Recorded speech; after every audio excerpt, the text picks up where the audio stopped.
Les iris de jardin cultivés en pot se plantent pratiquement toute l'année, en dehors des périodes de gelée. Il existe de très nombreuses variétés à plus ou moins grandes fleurs, dont les plus classiques sont les iris jaunes ou bleus.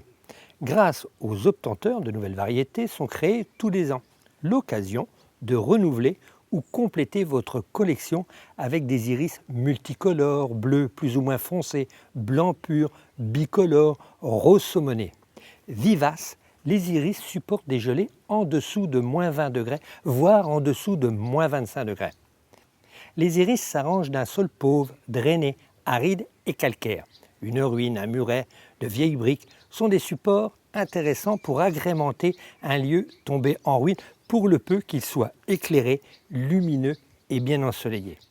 Avant de planter les iris, nettoyez, désherbez, affinez la terre. Bien que l'iris pousse sur un support pauvre, s'il y a un manque de terre, apportez un mélange de compost hétéro mélangé au sable.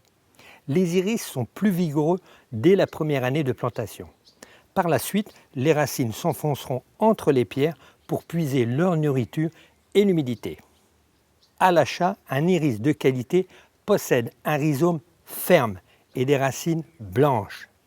La plantation consiste à faire tenir l'iris en maintenant la motte au niveau du substrat.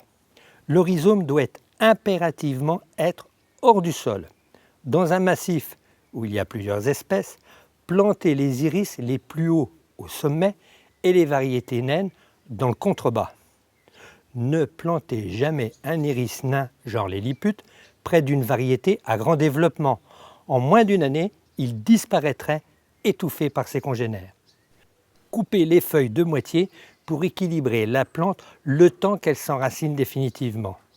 Après chaque plantation, arrosez le rhizome pour coller la motte à son substrat. En principe, les iris se satisfont avec peu d'eau pour repartir.